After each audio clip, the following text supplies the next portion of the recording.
Alright, this is part 2, and so I'm going to take my Nucleus with the Barloc and reassemble it. So here we go. So I've got the Barloc barrel nut threaded on. I'm going to put this on, and I orient it with the writing on the outside, and then I put on the recoil lug. And again, just to repeat, you can see how they are mated there, how that has the toroidal, I think is what Ted calls it, right, shape on the inside, and this has it on the outside. So when you mate them together, they come in together like that, and so you can see that they're going to roll on each other, which makes it alignment good. And so it's these ramps that when you tighten this, right, when you tighten this, it's going to push these away. But that's how the Barloc works. So Barloc on, and the Nucleus Barloc recoil lug, and then we're just going to thread this shilling barrel in.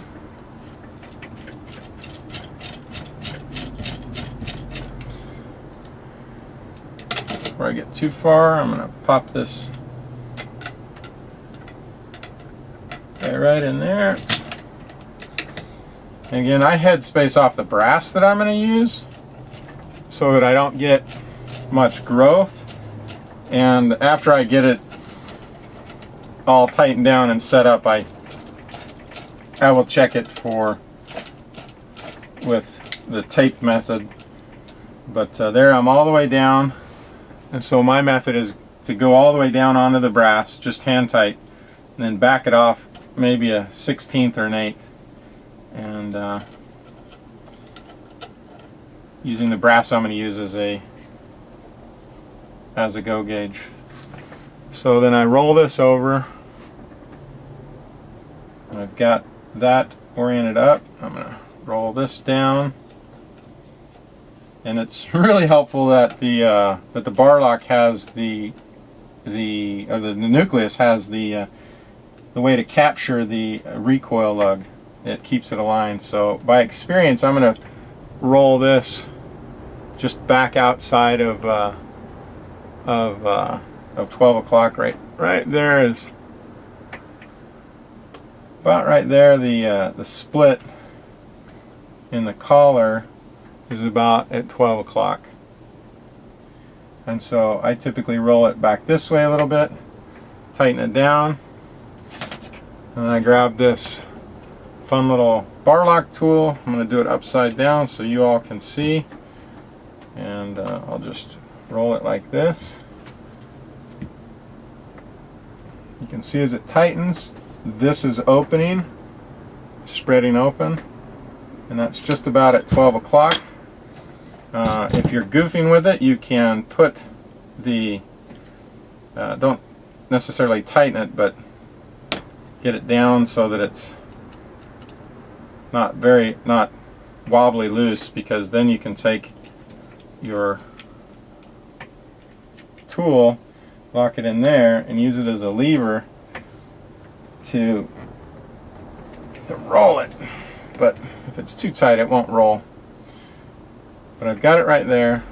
My experience is I might be able to just put a little bit of firm pressure and hold it with my finger.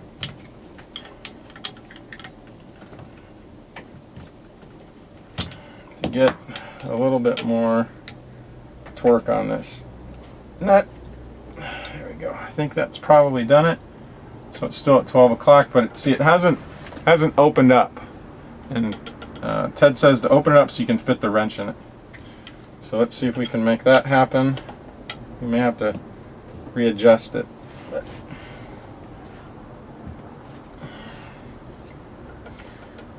okay. So that's fairly open, but again, I like to get it a little bit more. So let's, like Ted says, let's get it right here, and let's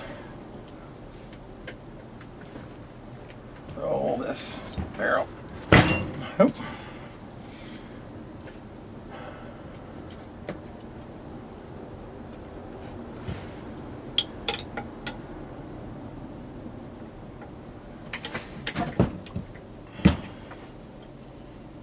Got this funny finish on this. If it's a paint or something, that just comes right off the wrench. So that's what those flakes are.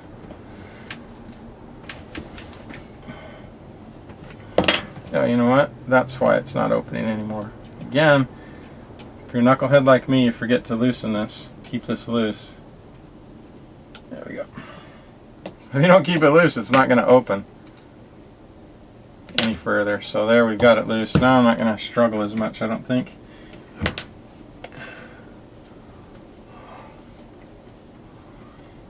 There we go. Yeah, that was my problem. So then just the barrel nut turned, and now I can fit the Barloc wrench into it.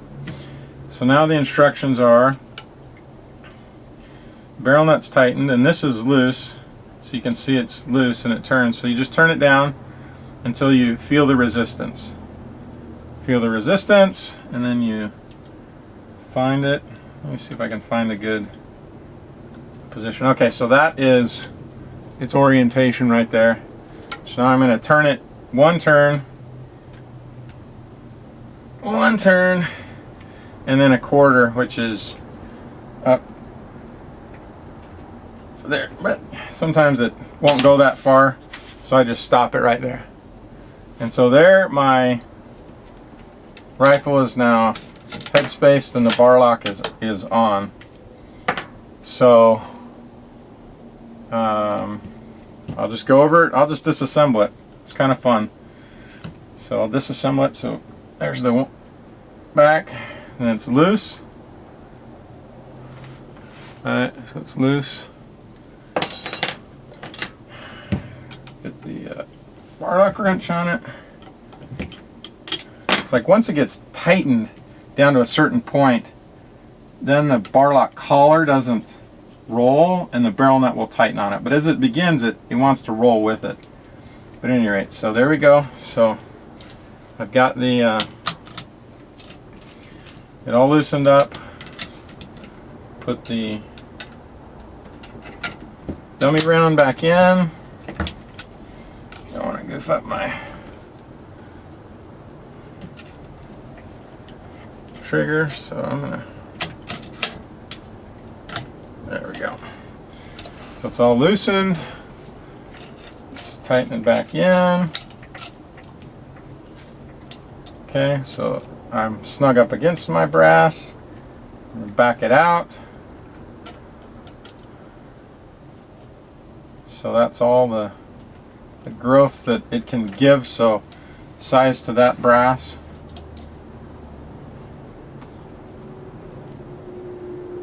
Now I'm going to orient. Again, the Barloc is oriented, the Barloc recoil lug is oriented in the Nucleus's scope rail. So I'm going to orient this at about right there. You can kind of see how it's off. Let me turn it up like this. Alright, so you can see how the Barloc is off to the side. Off to the side there a little bit. So then I bring that down and make sure and loosen this. I don't know how many times I've tightened it down and snugged it. So then the as you tighten the Barloc nut, you can see this roll, but then there's a point at which it stops rolling and the barrel nut slips on the collar. So I've done it enough now that you can see that it's now just about in 12 o'clock. Okay. Let's see if I can figure out what angle here. Alright, so now the collar is is 12 o'clock. And you'll be able to see me tighten it. And let me get my hands out of the way. Turn sideways a little bit so you can see the barrel nut will turn. Oh, it did. Turned that. So yeah. So see it over rotated that. So we'll just come back, bring it back right there, and I can do it like this. So you guys can see it. See how it's rotating. If you put a little bit of finger pressure, then it won't rotate. So, but see now when I need it to keep rotating, the barrel the barrel nut is slipping against the collar. But again, once it's tight, if you give it a little bit of finger pressure, you can get the collar to roll the way you want it to. So again, we're almost there. I'm going to put this on it right here. You guys may be able to see that roll a little bit better. Okay, yeah, see that just rolled a little bit. Now I'm up in the 12 o'clock position that I want to be in. So now what I'm going to do is I'm going to get it in one last notch.